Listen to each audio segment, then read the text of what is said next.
Deputy Speaker. I have no confidence in this government. The public has no confidence in this government.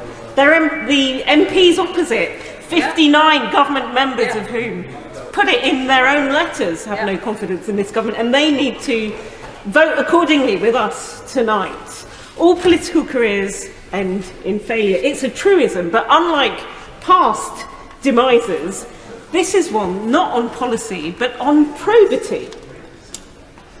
And the degradation and debasement of standards should not be about left and right. It should be about right and wrong. And this is a government that's got all the big calls wrong. The highest inflation in 40 years and biggest tax take in 70, while these leadership contenders who spent years defending the indefensible now attempt to outbuy each other in disowning the last 12 years. And, you know, the moral of this is that not every fairy tale has a happy ending. This was not just about ambush by Kate, but a pattern of behaviour that resulted in the first ever Prime Minister lawbreaker. Now, one misjudgment alone might have been ride-outable, but the cumulative effect of Partygate, Patterson, the redecoration of the number 10 flat, add to which the promotion of an alleged drunken groper to a post including reporting MP's misconduct to him, just proved to be one implausible, and the Prime Minister saying he had a memory lapse about previous of this individual, proved to be one implausibility too far. And as we've seen today, the PM who as a child wanted to be world king has become King Canute, still defiant and partying to the end, characteristically skipping Cobra meetings, if not quite fiddling while Rome burns, partying while the country roasts, bringing to mind those suitcases being wheeled down Whitehall on the eve of Prince Philip's funeral.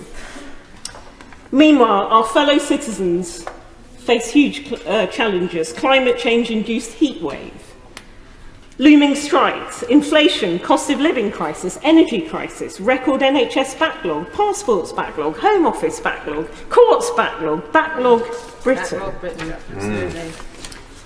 And in fact, if we're trying to define what is exactly Johnsonism, I think you'd have in there that the rules do not apply to those at the top. Self-advancement, government by slogan, and as Dominic Cummings put it, a shopping trolley modus operandi. Remember that pro-EU column, the anti-EU column, the one-time fan of an amnesty for illegal immigrants who now wants to ship off asylum seekers to Rwanda. Multiple signs were already there, those costly London mayoralty vanity projects, the Jennifer Arcuri impropriety still unresolved, new people appearing out of the woodwork making similar claims. Even indifference to groping and grabbing was part of a pattern. I was in the PM's presence in Acton in 2015. There's footage of it out there. I was grabbed from behind by one of his aides for wanting to speak to him. Look, if you take Imran Ahmed Khan, Neil Parish, Charlie Elphick, Andrew Griffith, it doesn't feel like sexual misconduct is being stamped on or out. When an entire government is rotten to its core, all politicians become tainted and tarnished. And it's time to call time on the lot. The first step is today's vote, but the country is crying out for change. And there is a democratic deficit if all of us who aren't in the small number of Tory party memberships don't have a next say in our next PM. We need a general election as soon as possible to have a say on the next unelected Prime Minister who emerges and refresh all 650 of us.